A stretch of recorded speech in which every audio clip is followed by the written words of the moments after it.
Welcome back to another episode of Your Platform Podcast. Today, I have a extraordinary guest who has who has transformed the lives of countless individuals across the globe. Jessie Torres, who's a peak performance coach and life strategist, has spent the last 18 years guiding high performance people to reach their fullest potential. Ranked among the top coaches in the world, Jessie's unique approach combines mindset, emotional intelligence, energy, and strategy, all driven by a profound love for humanity and a relentless desire to end suffering. Jessie Torres, thank you very much for joining my show. Um, I did a little research. I was going through your reviews, and these are some of the things that um, in my research about you, I was really one motivated to kind of go through this interview with you, but also inspired. And some of the things that people are saying about you. So here's verbatim. Jessie is recognized as a woman of integrity, openness, and strength. She supports individuals with unwavering dedication and holds them accountable with love and grace. Her leadership and coaching skills are described as unparalleled. Jessie, I'm very amazed that I don't come across a lot of people like you. Um, I am very thankful to have had the opportunity to get the introduction through Podmatch, and I've been shouting them out for connecting people like us because I think people like you are invaluable. So before we go into this episode and the discussion that we're going to have here, which again I think I'm looking forward to more for myself. I think when we connected, I called it a master class. I think this is what this is for me. But I know the people that are listening in and tuning in are going to be as well. So if you can for me, just briefly jump into a little bit your story, because this is the purpose of my show is to highlight people's story. And I'm hoping that, people that I bring on their story inspires someone else. And then we'll take it from there. Absolutely. Well, first of all, Paul, thank you for having me. It's a pleasure to be here. I don't take these invitations lightly, as I know your audience is very important to you. So, super grateful to be here. Thank you. So, if I had to nutshell the journey, you know, um, as the as you read, I have a deep desire and love for humanity, and that came from my own depth of darkness. And part of my mission here is to bring light into the darkest moments. And what do we mean by that? When I go back to the history of my journey in particular, I have childhood sexual abuse with my father. My first 18 years of living, I have, where I was so confused. I had already made it mean that I was gross and dirty and nobody would ever love me, And then I went right into an 18-year marriage where I was left apathetic and just wishing somebody would blow the red light because of the mental, verbal, and emotional abuse that was happening there. And so this has kind of been my journey. And I didn't know that there was all this trauma that was building up. I was just in survival. I didn't know to call my emotional home shame. I didn't know, I didn't Mm. have a label for it. I just knew that I had made meaning of my own worthiness based on what happened to me. And as I tell this, I do want to say that when I tell my story, it is not to vilify anybody. Like, I love my father, I love my ex, I love, all aspects. I'm grateful for my journey because it brought me to this moment. And so the only reason I share it is because it's what happened, right?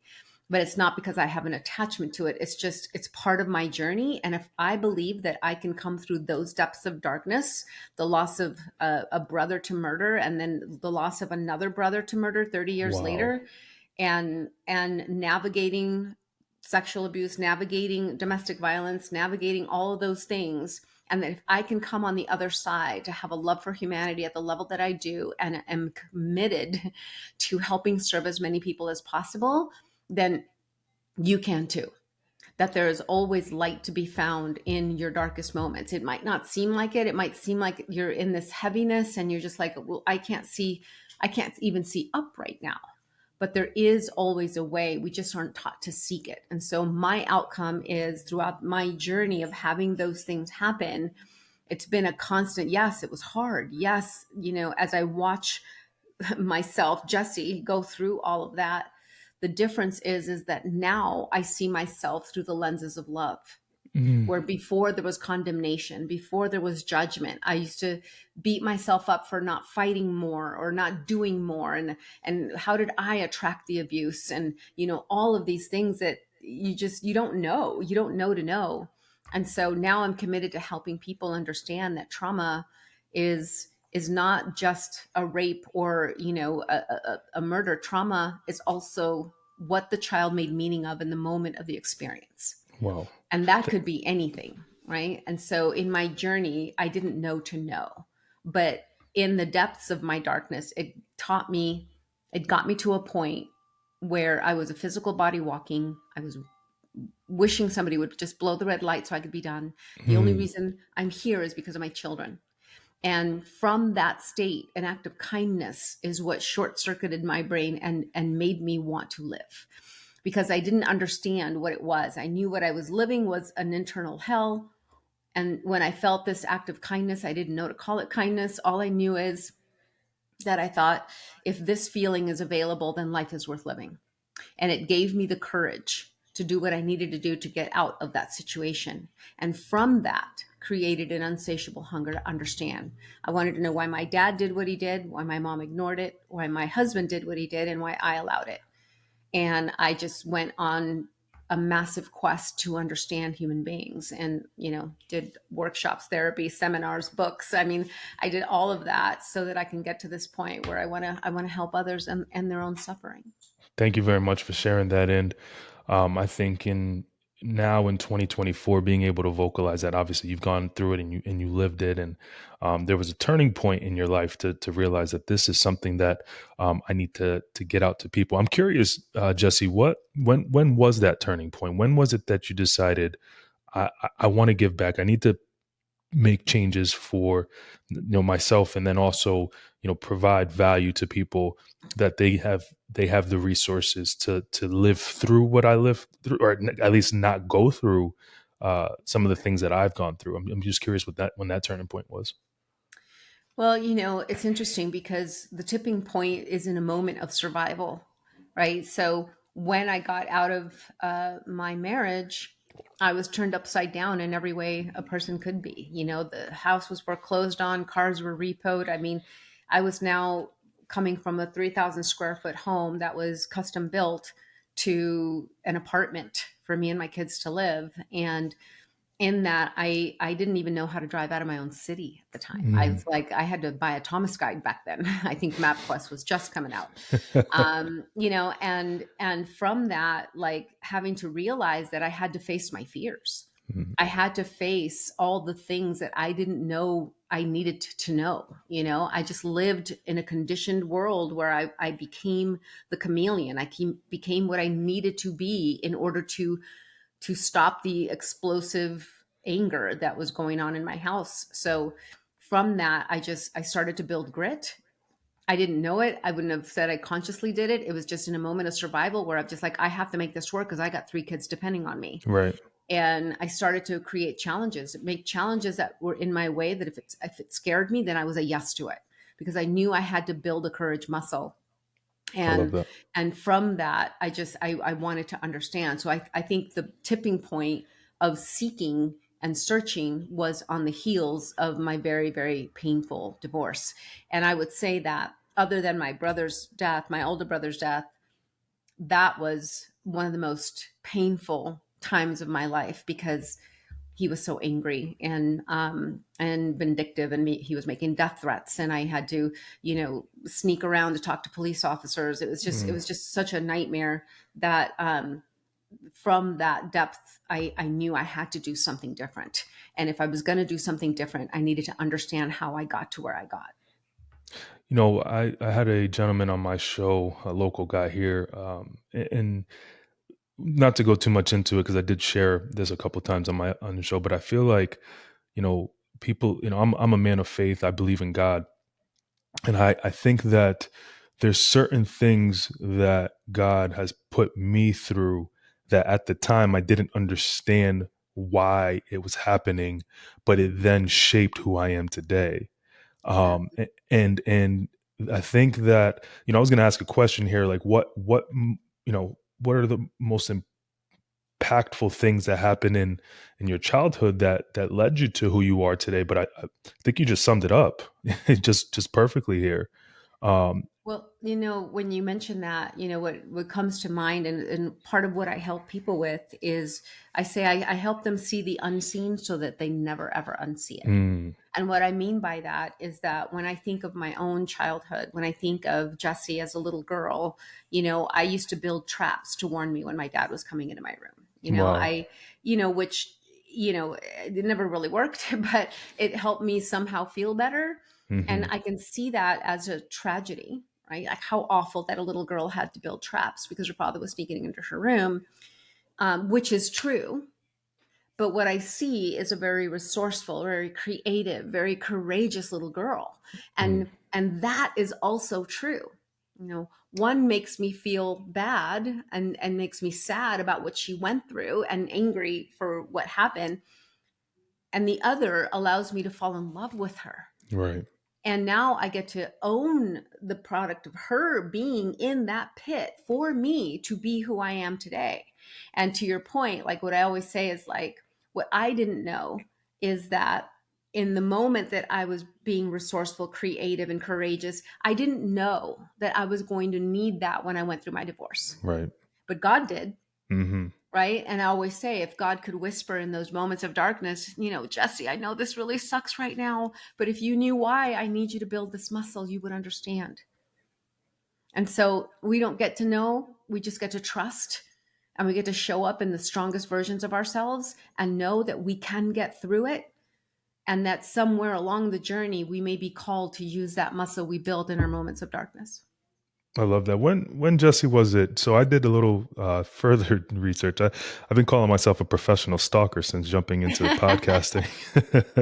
I have to do a lot of research, and what I do for a living on the insurance side, social media is out there, and it's easy to kind of get a picture of or a profile, if you will, no pun intended, of the individual that you're talking to on the other side. I don't do a lot of these Zooms and face to face appointments like they used to do back in the day. But what I learned about you is you spent a little bit of time in this industry, right? The insurance industry, Yes, I did. um, and that well, probably what 10 years or so, more or 15, less. 15 15. years in the insurance industry. And I'm curious because you go from being on the insured side. I'm curious what your roles were there. And two, at what point did you decide I need to chase after this, being a performance or a life strategist? Sure. Well, I was in it for 15 and a half years. I worked for a broker initially when I started as a receptionist. I didn't even know what a spreadsheet was. But the lady who was running the account executive ended up getting pregnant and having to leave. And the small firm at the time needed somebody. So they threw me in. And I was all about it. Teach me, and I learned, I got licensed. And then ultimately, I worked for bigger corporations and actually worked with one of our clients, which was a law firm that insured a lot of famous people, one of my favorite accounts. And so they did a lot of PNC, but what I did was employee benefits. So I would Mm, go in and do the open enrollment renewals and get the bidding in order to get their premiums brought down sure. and then deliver that. But what happened is I always had a heart to give. And what I noticed even in the insurance industry is that you know it's hard to deliver sometimes to these corporations because it's not the heads. The heads, they have the good insurance. But the people, the employees, I have to tell them, Yes. hey, we're increasing your premium and we're taking away some of your benefits. So what I started doing is I started basically kind of coaching them. My open enrollment meetings became how to utilize your health benefits in the best way possible. So I started to educate them about where they can get discounts, how to log into their website so that they can find the local urgent care, how they can find questions to ask their doctors. I started to educate them, and I used to get in trouble for it. Because they were just like, just get in and get out. This is corporate now, so Yeah, of very course. different ambiance. But I Sure. always had a heart. And what I started doing is I was a friend with this lady who had a nonprofit called Daughters of Power. And I loved it. And it was for teen girls. And I always had this desire to give and volunteer. And so I actually became a board member of that nonprofit. And it was about an hour away from the brokerage firm that I worked at. And I would go because now I'm an account executive. So I kind of make my own hours. but I would drive an hour to go to the Compton, I'm sorry, Crenshaw. This is in California. Their teen girl hour class that they had in the high school.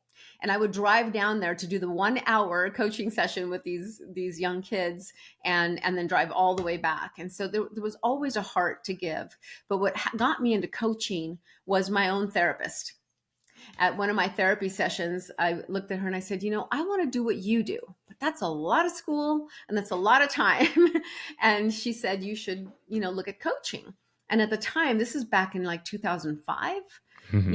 coaching wasn't a big thing. I'm like, what are you talking about? Soccer coach? Like, that's what I understood about Yeah, coaching, right, right? right. And so I looked into it and I started to see what it was about, and I loved it. And going through Coaches Training Institute, which is where I got certified, when you go through the training, you are coaching yourself. You Mm. are a client in the context of learning how to coach. And I offloaded a bunch of more deeper things and learnings, and I just fell in love with it. And Hmm. from that, I was doing corporate full time and trying to build my coaching practice at the Wow. same time. That's a busy. Yeah, and at this time you've Right. had you have kids at this point too, right? Yes. Oh yeah. Oh yeah. And they were still, dealing from the trauma of the divorce. Sure. When I got divorced, I have twin sons. They were 17 and a half, and my daughter was 15. So it was tough. It was tough navigating that. Their whole world was turned upside down. And I'm now trying to work both these things. Jesse, So I'm sorry, I didn't mean to interrupt you. I'm curious. What did you learn most about yourself during that time? during which time? The divorce? No, during that time where you're bridging from insurance and starting to say, you said to your therapist, "Hey, uh, I want to do what you're doing," and you said you started kind of peeling the onion back a little bit, and you had to coach yourself through that. I Hmm. think that's hard to do, especially when you have a million things going on. You have the divorce going on. You have to make sure you're staying level set for your kids. You said your kids were going through their trauma. You have to Right. pay the bills. You have a million things going on. I'm wondering what you took away from that, or looking back now where you are today, and looking back during that time. What's the most thing that you think was the biggest lesson of that?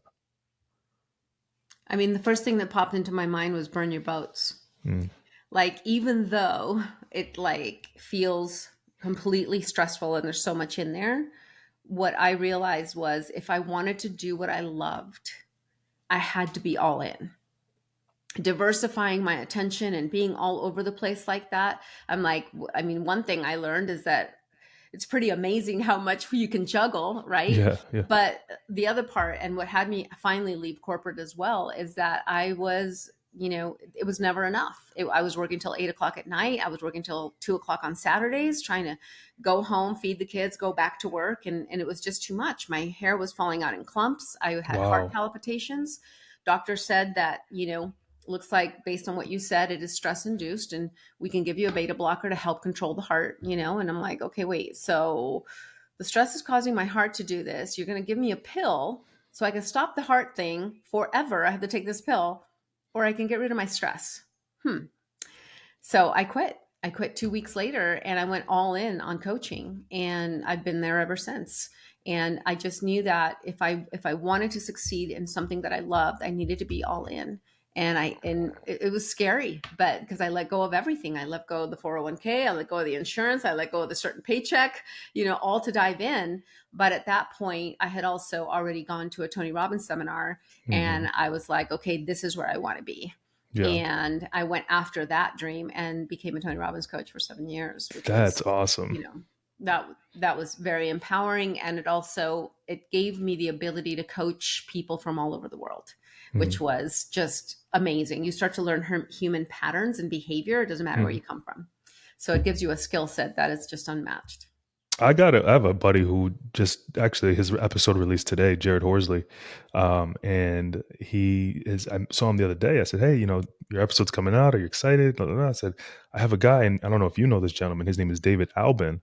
Yeah. Yeah, From yeah, fire, yeah, from the fire. fire Because he team. he also walked for I worked for Tony, and I had him on. He was my first episode with Podmatch that I had, Oh, and wow. That's yeah, great. yeah. So I had I said, Jared, do you know who David Albin is? He's like, no. He's like, but I'm going to a Tony Robbins seminar in Houston in August. And it just made me, after listening and talking to David and whatnot, I'm like, man, I feel like I got to go to one of those things, just to experience it. Did you ever firewalk? Oh yeah. Yeah. I Oh not my only gosh. fire walked, I volunteered. On the other side, it's a whole different experience. Now, Yeah. I fire walked, I think, 6 or 7 times. Wow. So did my children. So did my mother. She was, I think, Wow. 78 at that time. Um, but yeah, so definitely, and all my kids worked at corporate for Tony as well. See, So, really? yep, brought them all on board. I mean, it was definitely something that shifted our world in a very big Mm, way. And just being a part of that community, I just, once I went, I was like, I need to be a part, I need to be a coach here. Like, yeah. this is like this energy. I But then love it that. also came to a moment in time where I also wanted more. Right. I wanted the evolution of my spirit. And I realized, especially when it comes to trauma, is that there's so much personal development now. There's so many coaches out now that we are getting a lot of information of how to shift our mindset, right? Yeah. How to get into an empowered state. But what's happening is we're intellectualizing, and we're knowing our way out of healing. Mm, And so what's happening, the way I put it to make it simple, is that we're literally buying new software and we're installing it on an old operating system, right? What's going to happen? It's going to glitch, it's going to freeze, right? Because we haven't upgraded the program. And so what's happening is we have new information on how to shift our mindset, but we're not healing. And in the context of not healing, when we find ourselves stuck again, it invites a deeper level of shame. Why? Because now I read the books. I went to the seminars. What's wrong with me? Why can't I right. figure this out? Why am I not accomplishing my dreams? What's Wow. happening? And so, and one of the three pillars of trauma that I think is important, like I said, people think it's a big thing. It doesn't have to be. Number one is undiagnosed trauma. We don't know to know. I didn't know I was living in shame. I didn't know that that was limiting me. Right. And then the next one is unacknowledged trauma. If we don't acknowledge it and then do something with it, then it's going to continue to repeat itself. If you had abandonment, you're always going to see through the lenses of somebody leaving you. So Hmm. guess what? You become possessive, you become jealous, you become controlling, you become all these things. And you don't even know that it was from that one moment where you were playing in the aisle at the grocery store and you looked up and your mom wasn't there. You anchored abandonment, Wow. and now you're clingy. And then the last one is unresolved trauma. So, but again, we can't resolve it if we don't diagnose it. We don't know. And so I always look at people and I say, where are you limited today? What's happening today in your world? Are you feeling stuck? Are you feeling stagnant? Are you feeling like life is good, but it's not great? And you feel guilty for wanting more? Because life is not bad, but there's bigger for you? Hmm. Then let's figure out what it is. There's something in the thread of your divine choreography that is still attached to that child. And from that, once we unravel it, you see the unseen, you see the beauty and the power, you fall in love. And when you do, the most beautiful part of seeing somebody transform is that when they fall in love with themselves in a way that is so accepting, you fall in love with humanity. You see Mm, humanity through a different set of lenses, right? To the point where when my little brother was murdered, my question was, what went on in this gentleman's life who took my brother's life? What was the chaos in his world that made him believe it was okay to do this? wow. Like there's something really wrong going on, and from that, I think that we can come to a place of healing. And my outcome is to build an army of angels, which are people that are resolved. It doesn't mean we're not going to fumble. You know what I mean? Mm, Life is filled with challenges. We actually called them in to build muscle, but it's how do we navigate? How do we choose to navigate it without this, which I keep here for my clients, without this judgment hammer, right? Because we all have that inner judge that yeah. constantly wants to tell us all the ways that we're wrong and all the ways we've screwed up. Right. The outcome is to fall in love so much that when new challenges come, you're asking better questions. My old question used to be, what's wrong with me? Now my question is, what's the good in this? What Mm, could be great about this? How could this heavy thing be the greatest thing that's ever happened to me? And trust me when I tell you, when my little brother was killed, that was an uppercut for me. Yeah. After my older brother being killed 30 years ago, the abuse, all of that, I thought I'd seen my darkest days. I don't know, but what I do know is that eating my own medicine, I had to seek the light in my deepest moments of sorrow. And I found it. The light is always there. We're just not taught to seek it. This doesn't mean it doesn't, I still hurt. I still feel sad, but at least I can see the beauty and the divinity of it all. We don't know light without dark. And now I can be witness to his daughters and them having not met before, acting like they've known each other their whole lives. Family that showed up in a way that I didn't even anticipate, or Yeah. people that posted on his Instagram how much he made a difference in their Wow. lives. And I get to see the beauty, even though I'm in sorrow. Wow. And so that's my outcome for people. Thank you for sharing that, Jesse. I have a couple of questions. I want to make sure I understood correctly. So, going back to the three levels of trauma, I believe you said there's um, trauma that's there but is not known that you have it. Right? Is that correct? That's Undiagnosed. the undiagnosed. There's the abandonment trauma, right? That you No, mentioned. the unacknowledged. Oh, unacknowledged, and Yeah. then And and then the last one, unresolved. unresolved. Hmm. I want to go back to the undiagnosed one. Hmm. How do you uh, how can one realize down there if it's undiagnosed and they don't know they have it? How can something like that get uncovered? Well, having conversations. So on a coaching question or call, I'll ask the questions. First of all, why are you here? Mhm. What's going on in you? For instance, I had a client that she had hit her goal financially. She hit the $5 million mark in her business. She was fit. She looked incredible. On paper, you thought her life was amazing. She was married, had two boys. She came because she was in massive depression and her husband was about to leave her because she would not get off her phone. She was so driven to meet her financial goals, and she found herself completely detached from her family and never feeling like it was enough. So she Mm. was in depression. So on paper, she looked amazing, highly successful, fit as ever. But what happened is she didn't know. As we started to have the conversation, we started to see what's happening right now. I can tie it back to, and what it was a friend of the family when she was 10 years old that told her she'd never be as good as her sister or as fit as her sister. And so now, not only was she competing, her sister was in the same business, not only was she constantly comparing and competing, but she was competing with every other woman, and she was competing with herself from the version of herself last year. Mm. And so it literally was a cat chasing its tail. It was never enough. Why? Because she was chasing worthiness on her achievement. And she didn't know to know. This was a friend of the family. It's not even a part of the family anymore. It was Right. just Right. that one moment. But when we're able to talk about what's happening right now, and I start asking questions and we start having these conversations, I have an innate way of being able to connect the thread to what it was in that moment. We don't know. We just like, hey, I went through this thing. That's why the unacknowledged trauma is important, because sometimes we know, oh, well, I was sexually abused, blah, blah, blah.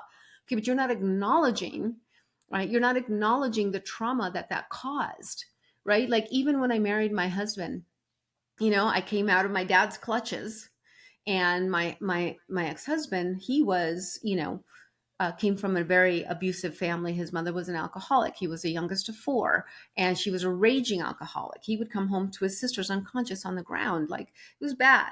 So when we found each other, we thought, well, he said, my kids will never see me drunk. I said, my kids will never be molested. And we thought we fixed it. It's like we know this happened, Right. but we weren't acknowledging the emotional trauma that we were bringing into the marriage. Right. So we drove from that place. He only knew how to speak in obscenities and vulgarities and anger and rage because that's how his mother communicated. Mom called him a loser every day of his life. And I only knew how to keep the peace, make the house pretty so that nobody knows the dark and the heavy that's going on in the family. And so bringing that into a relationship, now guess what? Same thing, kind of explosive behavior. Well, gosh, my dad used to do that. Not as vulgar, but pretty similar. So I guess that's just what men do. Wow. Right. And as long as I keep the house clean and I make the house pretty, maybe he won't get mad. Maybe we won't have an explosion. And we brought that into the marriage. Didn't know.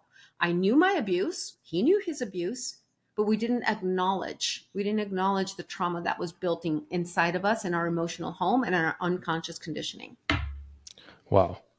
Thank you for answering that for me. That's, it's interesting because I think back, and I know there's some people in my life and myself that I'm able to acknowledge, right? I'm able to talk through it in my, I know what happened. I know what's going on. And I can easily kind of talk through it with someone else. I have people who come to me and they're like, give me advice on this. And I'm able to walk through. It's easy when, to tell somebody else what to do and how to move through it. But when it comes to yourself, it's very difficult to move past those Very much. difficulties. And I Well, the wonder, jar can't read the outside of the label, mm, right? We all have our own blinders. I still have coaches today that I count on because I'm human. right. I'm pretty good at regulating, but sometimes I'm just like, okay, here's what's coming up for me, and I believe that that's important for all of us because Yeah. we have our own blinders. What are the most common myths about trauma?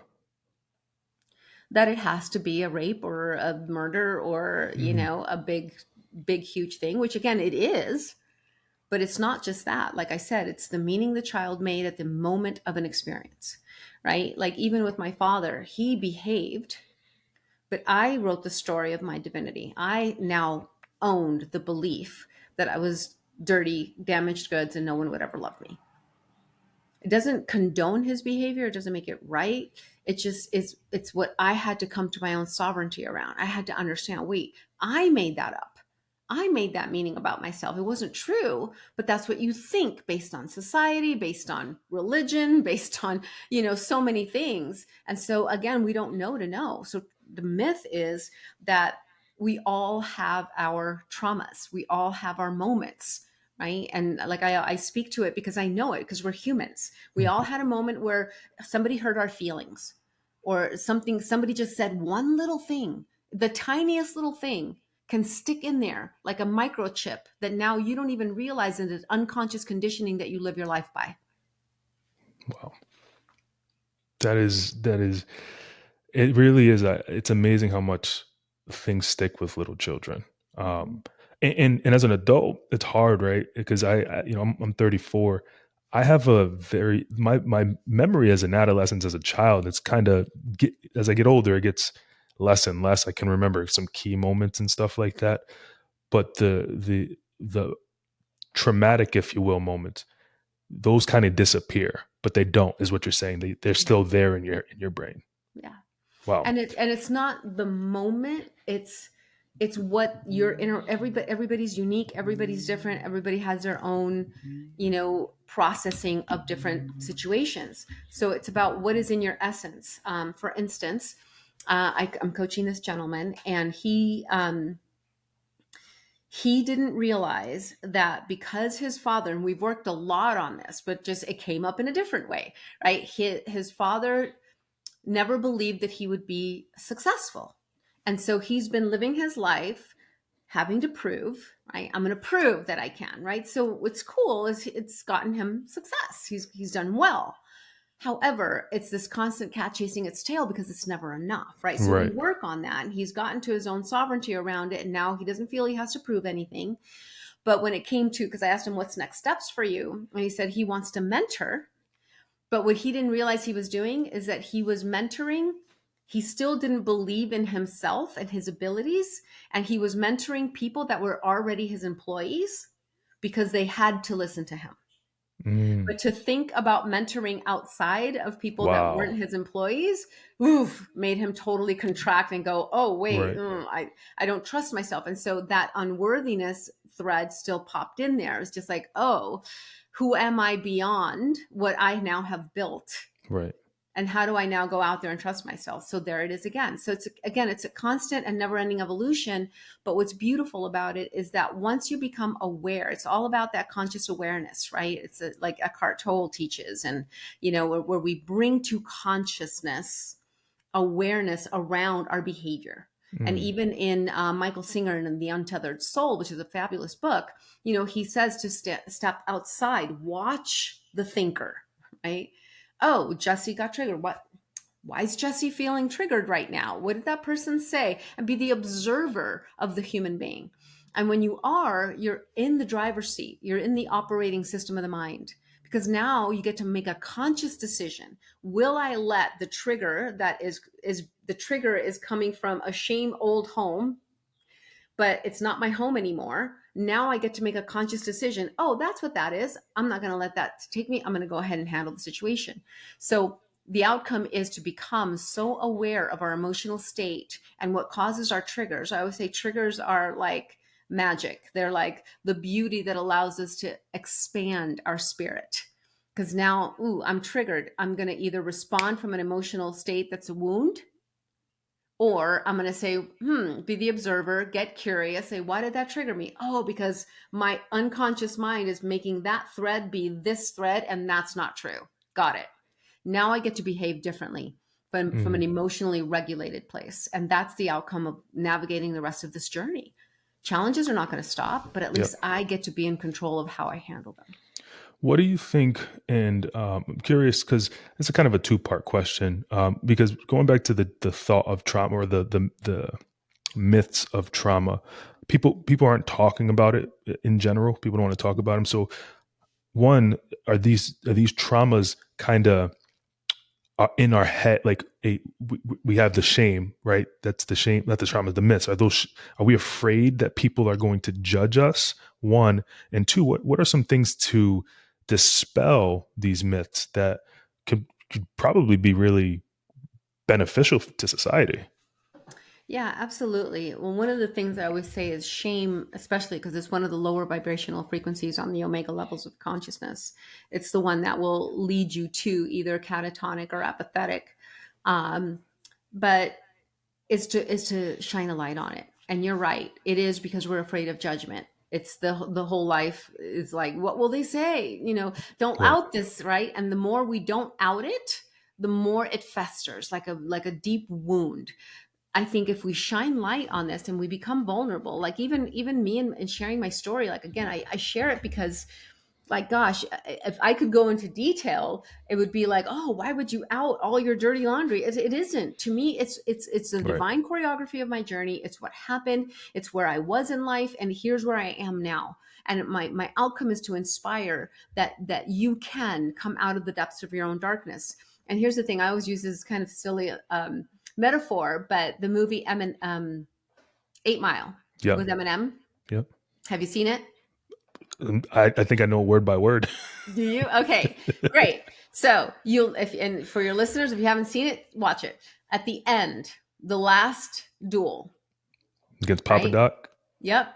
Right. So here's the thing. What do they tell him? They tell him, hey, they found out about your mom who's an Hmm. alcoholic. They found out about you're like, they know all your dirty stuff and they're going to use it because that's the whole outcome of the rap session, right? They're Yeah. going to have this battle and they just insult each other as much as possible until one can't freaking come up with something, right? Yep. That's the Yep. outcome of the battle. Yep. So they tell him, hey, they found out all this stuff, so they're going to throw it at you. So what does Eminem do? He outs himself in every aspect. Yeah, my mom's an alcoholic. Yeah, she lives in a trailer park. Yeah, my girl cheated on me. Like all of it. Yeah. He Yeah. dumps it out there and then drops the mic and says, now what do you have to say Yep. about it?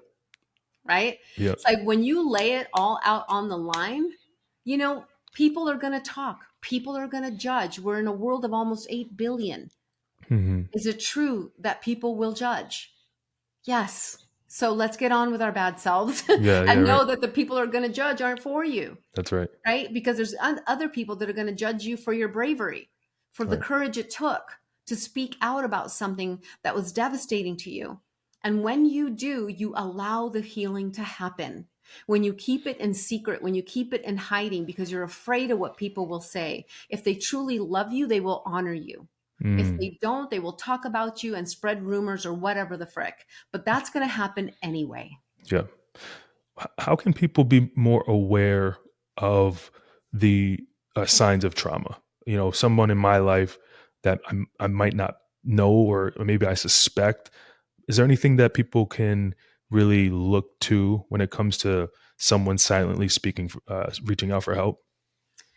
Well, I would say everybody is an individual. So let's just say, I'll use this example. You have somebody who's manager at the McDonald's.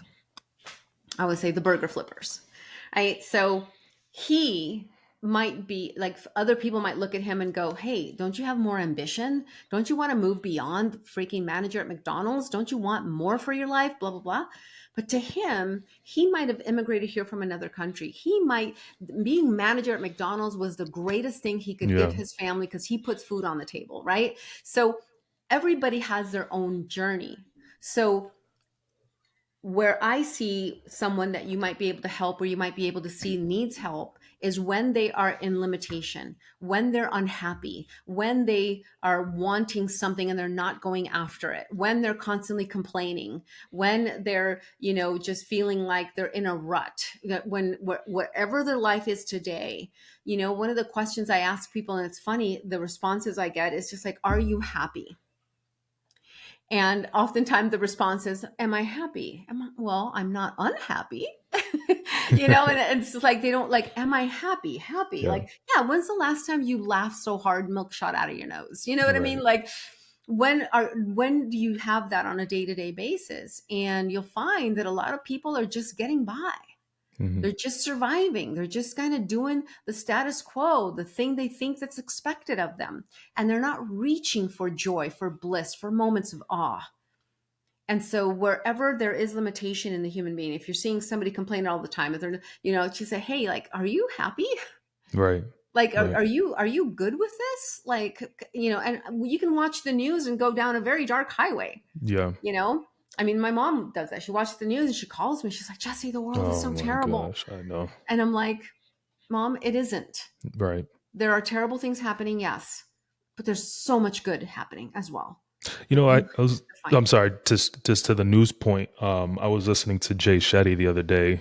He was on Tom Bilyeu's podcast, and he had mentioned that in this day of age, we are exposed to more emotion. Like, we looking at our phones and seeing the news and seeing what's happening in entertainment and what you're seeing in politics go back and forth. We're seeing 10 times more things that are impacting us mentally and really traumatizing us. You're going even back to COVID and stuff like that happened, and all the social things that happened during that time. It really has impacted us at such a way that it never was. It would take decades to harm us mentally based off of what he's saying. And I'm really curious if this is a layer to why people are holding themselves back, because maybe it's, you know, yes, people have gone through trauma and whatnot and gone through things in their life, but I wonder how much of the media and the news and the entertainment and the stuff that's going on that's really out of people's control, if how much that's impacting people. Well, on one hand, it always is in people's control, Hmm. but it's a seduction. You get Right. seduced into it, right? Hmm. And it's like popping up every left and right. But it also Yeah. algorithms, right? Yeah. Yeah. You watch one thing, you're going to get a bunch of them. So be Right. mindful of what you're watching. Right. But I think it massively influences us. If you think about it, TV is program. You say, "Let's go watch Yeah. the program." It's Yep. programming, right? So be mindful of where you put your attention. Hmm. Know what you need to know. Like, for instance, I have a couple of friends that keep me apprised of things going on in the world. I don't watch the news. I don't, Cool. because here's the thing. Like, my son at one point went down the rabbit hole and he's like, "Mom, do you see what's going on in the world?" And I'm like, "Honey, I totally get it and I appreciate it. And last time I checked, I'm not running for president. So Right. Right. I know it's going on. Yeah. I'm going to do what I came here to do. I'm going to do Hmm. what I can do as one human being to bring more light That's because right. of all that darkness." That's right. And so you have to be the gatekeeper of what you allow into your For mind. sure. For sure. Feed it. Like, even you listening to Jay Shetty, that's fantastic, right? You're Yeah. feeding your mind. You're exploring what else can we do to help this Right. world. Right. If you just watch the news, you're going to get programmed into believing that it's a dog eat dog world out there, and man's 100%. inhumanity to man is all there is. I found myself in 2020, right after, pretty much, I would say a little bit before that, but right when things started getting hectic globally, and I found myself really immersing myself in politics this way, that way, conspiracy stuff this way, that way. And it wasn't until recently that I really kind of took this step back and said, all right, I gotta start channeling this energy and channeling this stuff to things that are gonna benefit myself, benefit my family. If I'm not if I'm not doing things that are educating myself, I'm not gonna get to where I want to be. And Right. it impacted me, Jesse. It really did, Mhm. in a negative way. My motivation was down. It was impacting my relationships. I was bringing it to work, and I felt like there was a need to really get my point across. Right. And it's okay to have opinions, right? We're a free country, right? We can have opinions, but for me, my opinions were like, I need you to think like me, Mhm. and a lot of that was because of the media that I was taking in, and it really did impact me. Yeah, it's very, very dense, very dense. And why is that? You know what I mean? It's like you might get a 15-second reel at the end of the newscast of a random act of kindness. But other Right? than that, it's just all the bad that's going on in the world, to the Yeah. point where even Tony Robbins at one point had a show. It was called Breakthrough with Tony Robbins. Hmm. And it was on, I don't know, I think Monday or Wednesday nights on NBC, and it was showing these transformations that he did for people. It was really awesome. The NBC voted it out, and instead put in Wow. some game show or something, some of The Price is Right or something like Wow. crazy, like literally just to keep us in this hypnotic rhythm of, Mm. like, money and bad things happening in the world and all that. And what happens is our internal world, if we start to go into our internal world, it can cause depression, it causes stress, cortisol Hmm. levels. we're Yeah. we're used to living with cortisol levels jacked. And Hmm. then what happens is that we have a lot of stress, a lot of burnout, a lot of ulcers that we're constantly having to take pharmaceuticals for. And it goes on and on and on, not to go down that rabbit hole. Yeah. Yeah. Yeah. But we have to wake up. We Mm. need to wake up and recognize that they're coming after our essence. Hmm.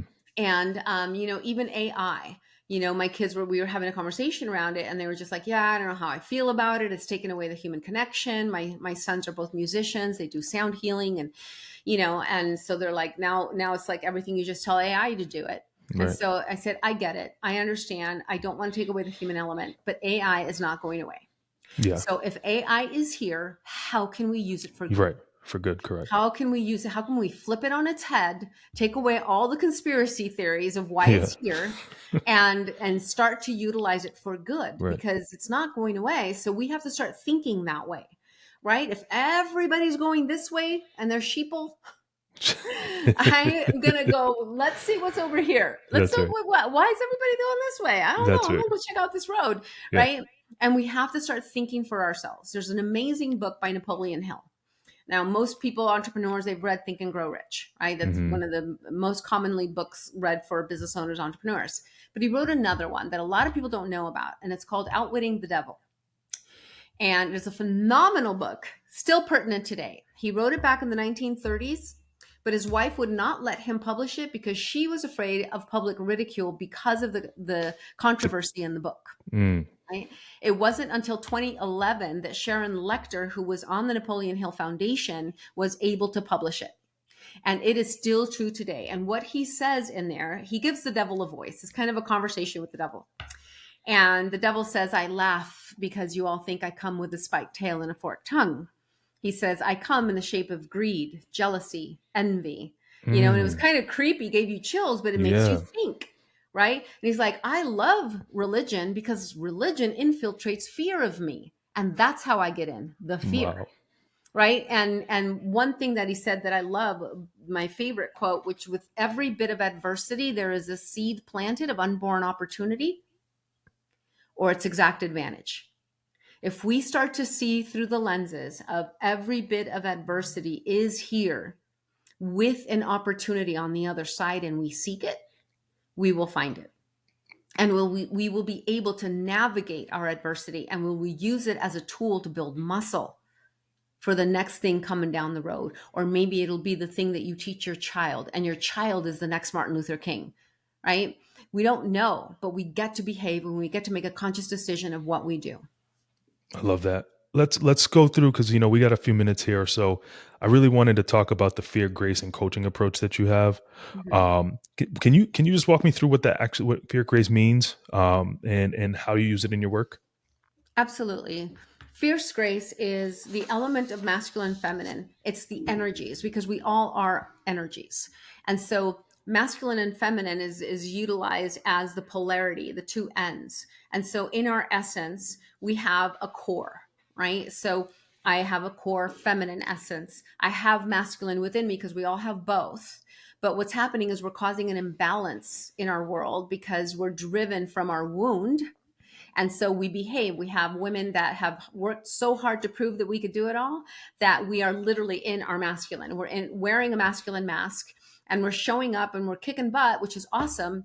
However, we're exhausted, we're burnt out, and it really is hard because we're driving from a place that isn't our core essence, and we believe that we have to in order to survive. And so we have to come back to balance. How can we have men that are heart-centered warriors? How can we have women come back to their feminine essence, the beauty of who we are as lovers, creators, right? And we can bring back our world into balance. And so fierce grace is the energetic pull of both. And the context of fierce grace and the fierce grace method is the healing process, the 10 moments of truth, finding out what is it that's causing limitation in your life today. How do we unravel that thread, rewrite the story, create new neural pathways to create a new journey out, so that we create a new normal in our essence, and we want to help change the world. Because here's the thing: when people are healed, when they come from and healing is an interesting word because it'll always be there. So it's not like you heal, but it is a healing that you go through in order to no longer let it trigger you. When a human being comes through those lenses and sees humanity with the eyes of love, all they want to do is give.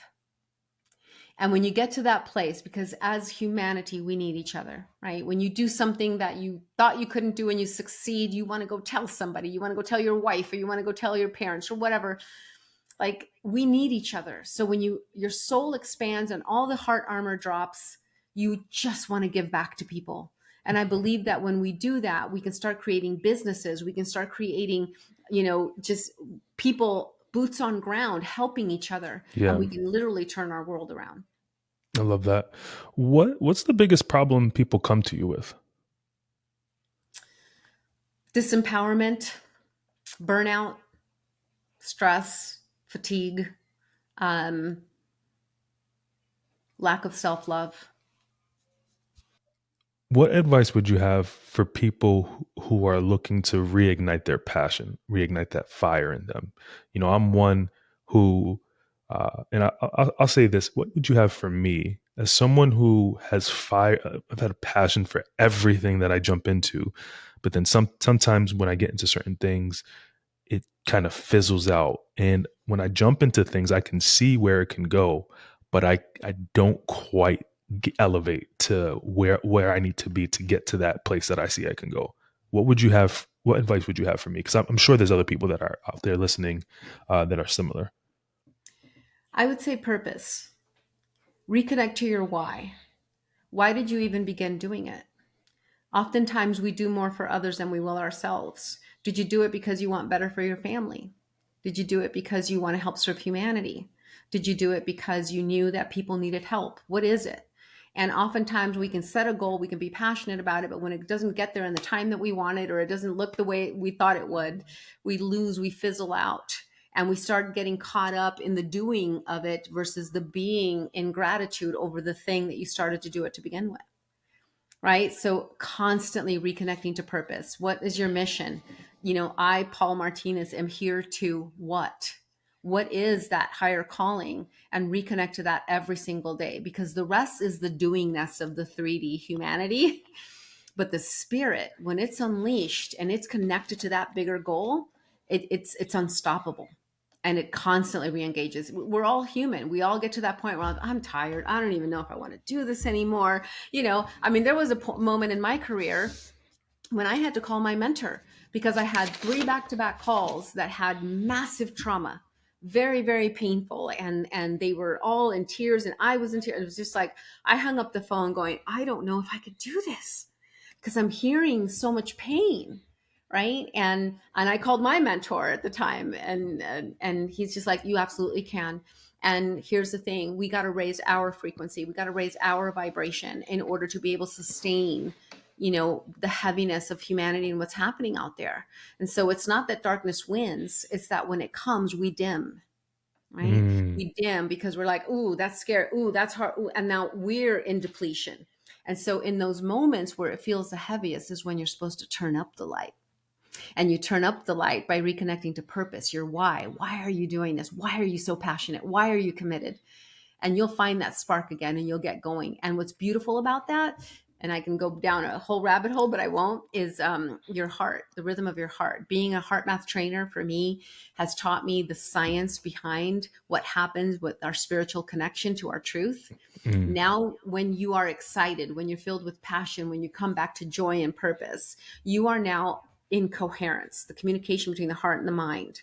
Right? Our heart was our first organ. It was here before our mind started thinking stuff, right? And so the heart holds the truth. It's your intuitive mm. guidance. It's all of that. So when you come back to that why and you connect to that bigger calling, all of a sudden this channel opens up that has you have this universal intelligence all of a sudden drop in an aha moment. I got it. I know what to do.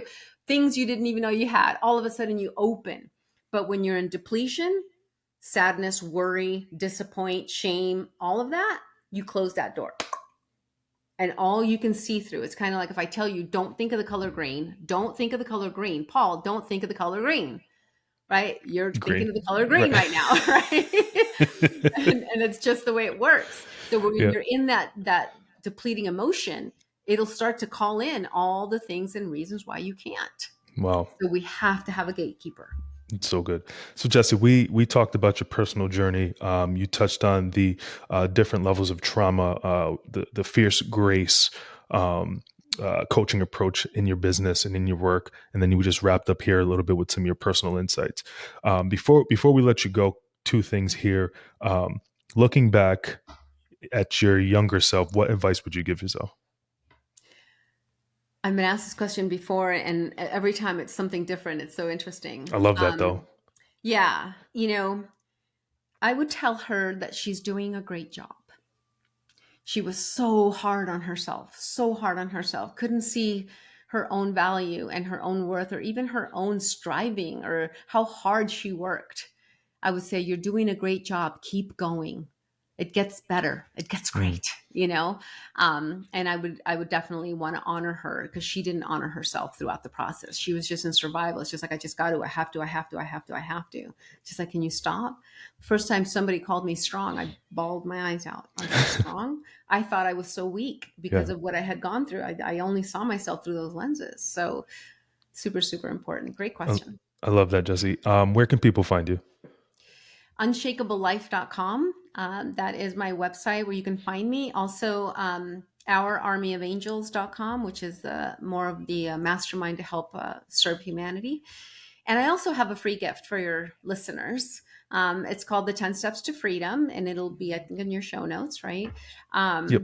And it's a guide to help you no matter what your situation is right now, where it might seem bleak and dark. And you're listening right now and you're saying, that's all good, Jesse, but you don't understand my situation. Trust me when I tell you, I do. And in this 10-step guide to freedom, there's just things in there that you can do right now to help pull yourself out and start to live the life that you deserve. So those are the questions. I love that, Jesse. Thank you very much. This was moving. I know that I got value out of this. I know that the people that are listening are going to get value out of this, and I'm going to stay connected with you, and hopefully we can get you back on for another episode sometime down the road. I would love And that. I appreciate your time, Jesse. Thank you. Thank you so much, Paul.